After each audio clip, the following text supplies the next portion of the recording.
Hey guys, what is going on, and welcome back to What Shall We Do Next. I'm Mike, your host, and I hope you guys are having the best day ever. Before I get started, guys, if you are new here, please subscribe if you haven't already done that. We're on the road to 115,000 subscribers, and I would love you to join me on this journey. So hit subscribe right now and join the fam. And also, guys, go follow me on all my social media. Links are in the description. I have Facebook, Twitter, Instagram, and even Snapchat, so go follow me on all of those. And as you guys know, I have a Facebook account, so you can add me on Facebook, and we can be Facebook friends, so go do that. Link is in the description. And finally, be sure to turn on the notification bell right next to the subscribe button. That way you get notified every time I upload a video. Thank you. But what is going on, guys? Today is Friday the 13th, and it's October, so I was gonna do a story about Jason Voorhees, but I couldn't really find a good story.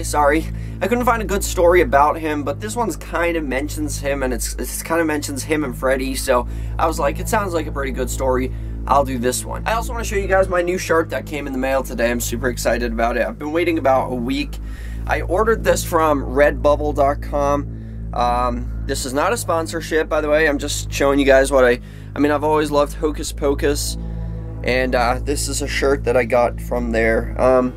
And I really love it. And if you guys want me to do a full review on my experience with Redbubble and the shirt, because I see a lot of people doing reviews on them, I'll do that for another video. But for today, we're doing a creepy story. And this scary story is called Striped Sweater. So the story of Striped Sweater is a spooky story written by a member of the website, which is Scary for Kids, scaryforkids.com, Pete, with a little help from Scary for Kids. It's about a group of boys who find some bloody clothes in the woods and stumble on an old abandoned shack. I just bit my tongue. But enough of the jibber jabber, let's get right over to the story.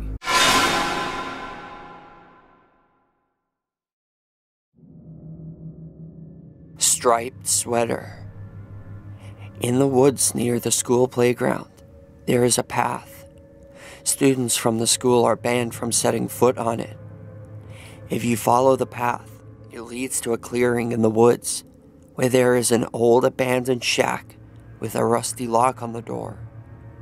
The students would often tell stories about the old shack, claiming it was haunted, and that any kids or teenagers who went there would disappear, never to be seen or heard from again. One Saturday afternoon in late October, a teenager named Ryan was hanging around with his younger brother Wayne and his best friends Marcus and Brent. All four of the boys attended the school, and Ryan, Marcus, and Brent were in the same class. They were playing football in the school playground when they saw two teenage couples going down the path. Wayne and Brent recognized them as older students from the school. The boys got an idea in their heads that they should go down the path and see just what the old shack was really about. Wayne led the way, followed by Brent, Marcus, and Ryan. They had just gotten into the woods when they noticed a striped sweater lying there on the ground. When Ryan picked it up and turned it over, he saw dark stains on it that he thought looked like dry blood. The boys continued down the path, laughing and joking about it. Marcus saying maybe it belonged to Freddy Krueger or Jason Voorhees. He was trying to scare the others. All of a sudden, a flock of birds shot out from the bushes. It was a murder of crows. An ominous sign. The boys continued down the path for a little longer, until they came to a huge ditch. The shack was on the other side of the ditch.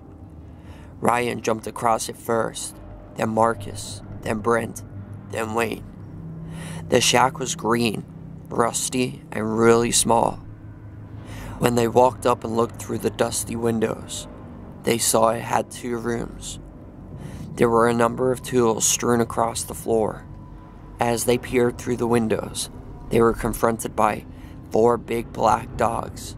Behind the snarling dogs, there was a man with a knife in his hand. He had long black hair, a red and black striped sweater, and a dirty face. He seemed to be scraping something into a bucket and feeding it to the dogs.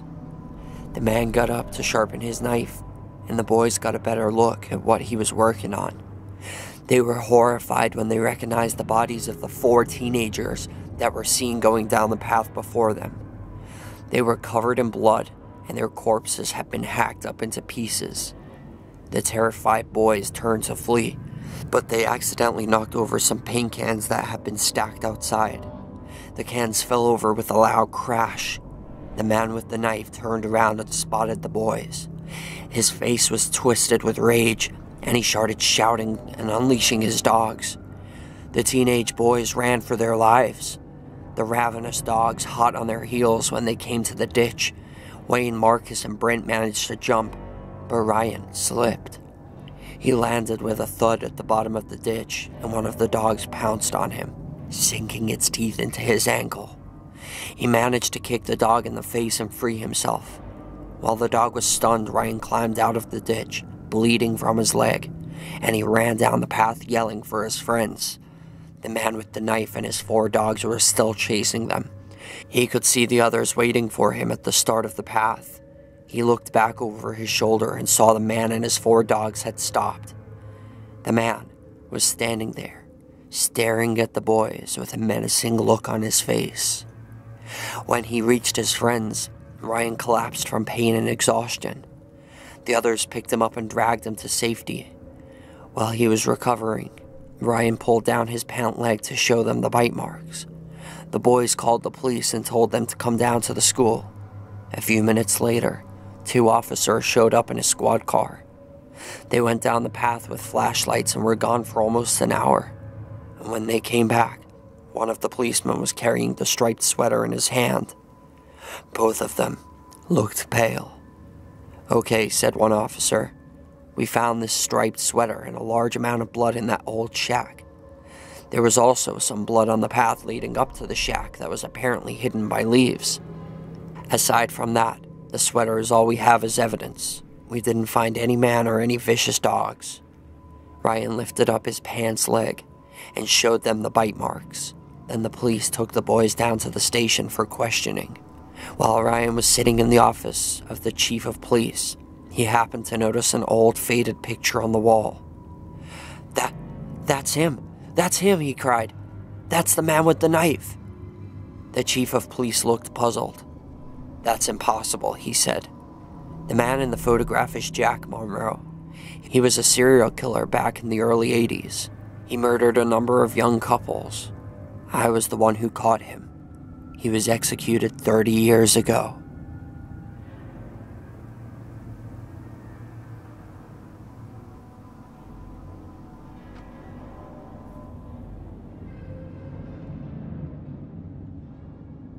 And that is the end of that. So I hope you guys enjoyed the story. I liked it. I thought it was cool.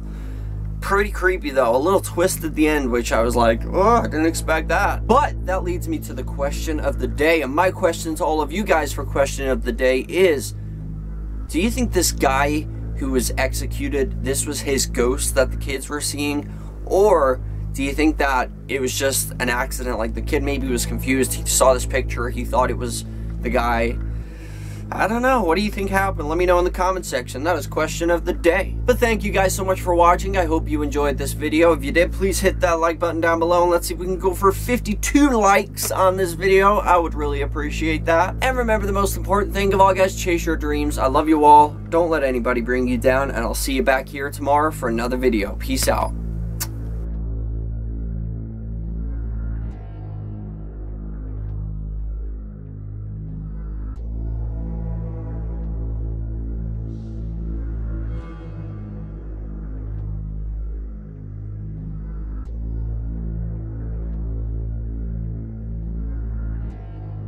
You